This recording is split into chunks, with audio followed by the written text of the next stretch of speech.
Izuku Midoriya et Peter Parker. Deux personnages qui, à première vue, n'ont rien à voir. Et pourtant, quand on regarde bien, il y a beaucoup de similitudes entre les deux persos. Déjà rien qu'au niveau des pouvoirs, les deux ont super force, super résistance, super agilité, et Deku il débloque carrément des toiles d'araignée et un Spider Sense plus tard dans l'anime.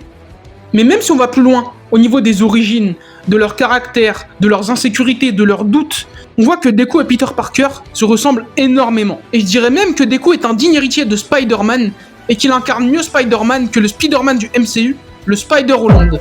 Et pour vous montrer ça, je vais juste comparer successivement Deku et le Spider-Holland avec Spider-Toby, Spider-Andrew et le Spider-Man des comics de la Terre 616. Partie 1, les origines. Ce que Deku et toutes les versions de Peter Parker ont en commun, c'est que c'est des énormes nerds. Deku veut devenir un héros. Il kiffe tellement ça qu'il a des cahiers de notes entiers dans lesquels il y a des costumes de héros, les spécificités des héros, leurs pouvoirs, leurs faiblesses, bref. Izuku, c'est un énorme geek et il kiffe ça. Sauf que son rêve, c'est de devenir un héros dans un monde où lui n'a pas de pouvoir et tous les héros en ont un. Et évidemment, il se fait toujours vanner, harceler par les autres parce que tout le monde lui dit « Frérot, tu peux pas devenir un héros, t'as pas de pouvoir ». Et cette situation que vit Deku, donc il est marginalisé, mis à l'écart par les autres, c'est exactement la situation que vit le Peter Parker des comics. Le Peter Parker des comics, c'est aussi un énorme geek. Il est mordu de science, il kiffe ça. Et son but à lui, c'est de devenir riche avec la science. Et cette version de Peter Parker se fait aussi harceler par les autres. Parce qu'il est différent, il aime des délires de geek, personne ne pense qu'il peut devenir riche grâce à la science. En gros, Peter vit la même situation que Deku. Et même dans les films, c'est pareil. Spider-Toby, il se fait littéralement disrespect par tout le monde.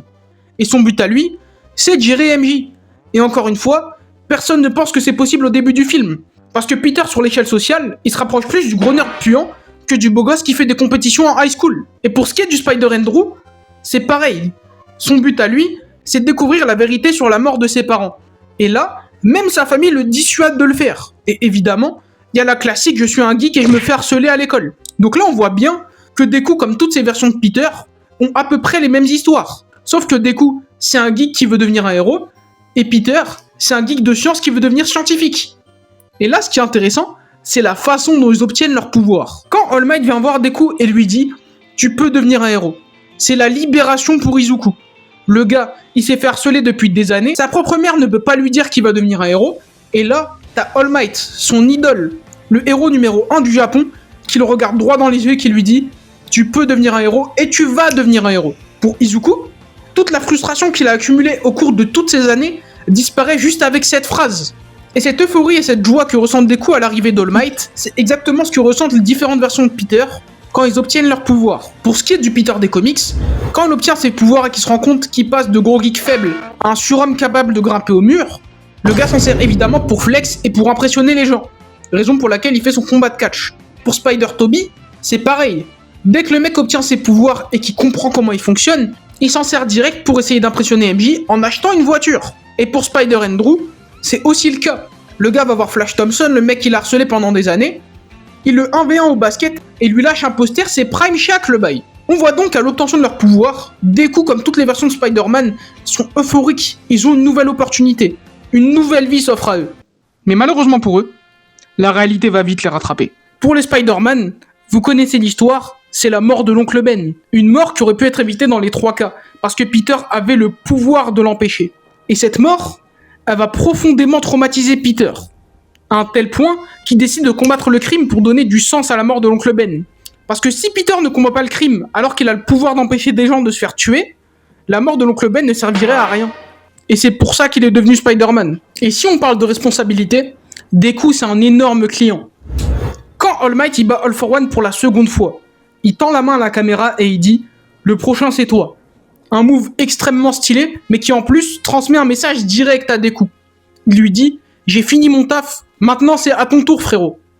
Donc All Might transmet littéralement le fardeau du One for All à Deku.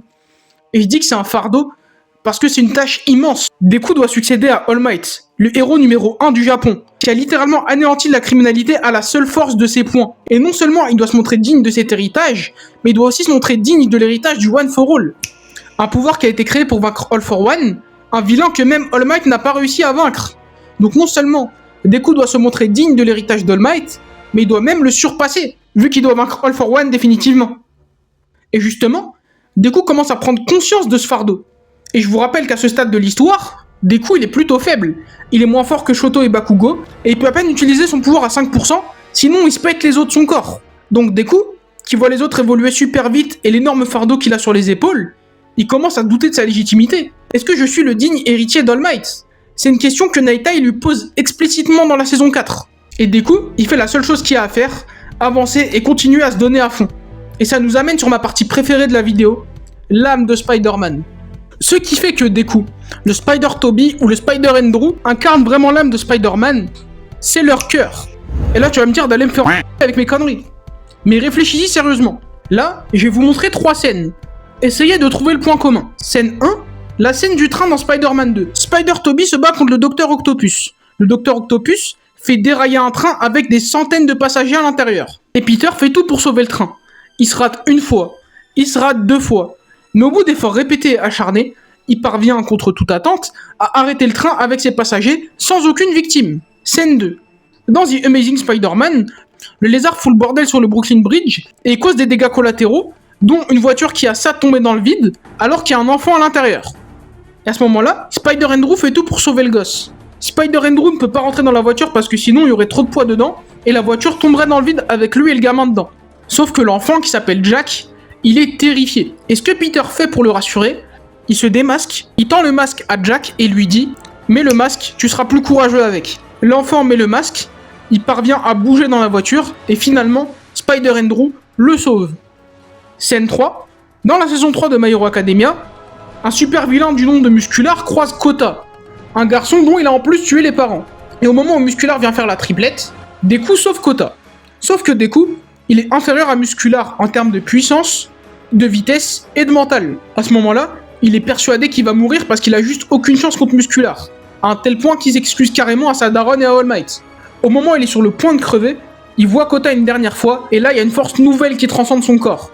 Il se donne à fond et finalement, il parvient à vaincre Muscular alors qu'il avait aucune chance de base. Quel est le point commun de ces 3 scènes? Le fait que les persos soient démasqués. Le fait que les protagonistes soient démasqués, c'est super important parce que les gens qui se font sauver voient les humains derrière le masque.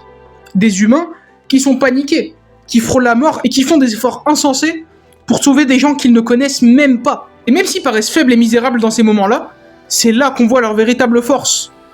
Un héros, il fait face et il agit. Malgré la peur, l'envie de fuir, il fait front. Et c'est pour ça que dans The Amazing Spider-Man 2, quand le Rhino attaque la ville, c'est un gamin avec un masque de Spider-Man qui lui fait face. Parce que Spider-Man, il a inspiré l'altruisme, la bonté et le courage chez les gens. Et le masque, il représente le symbole de Spider-Man. Et selon moi, ce courage, cet altruisme et cette force, c'est ça qui fait l'âme de Spider-Man. Une âme qui est complètement incarnée par Deku.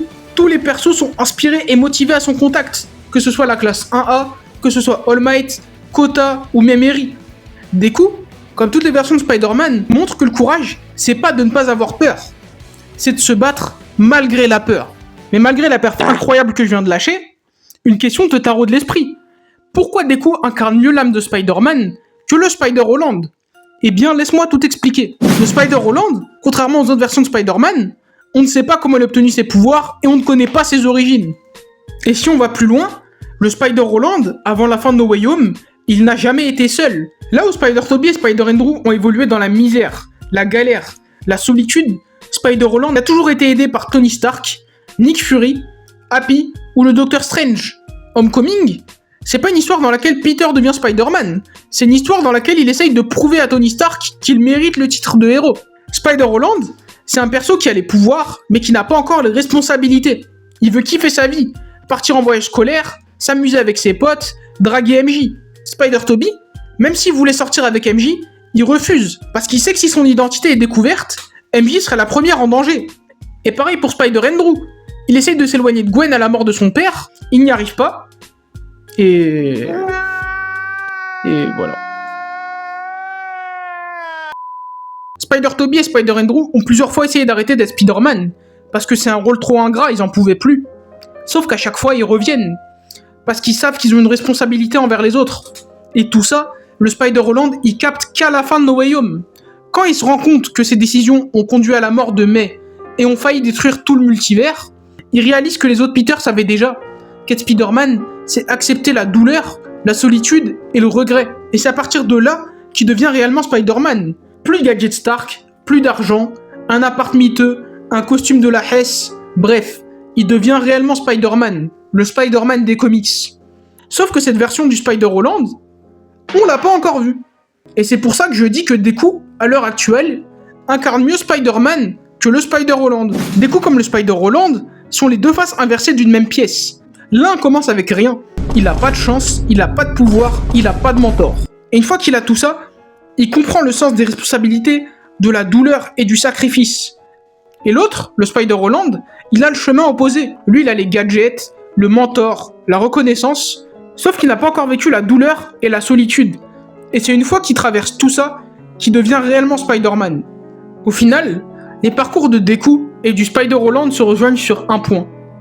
Ce n'est pas le costume qui fait le héros, c'est la façon de se relever quand tout s'écroule.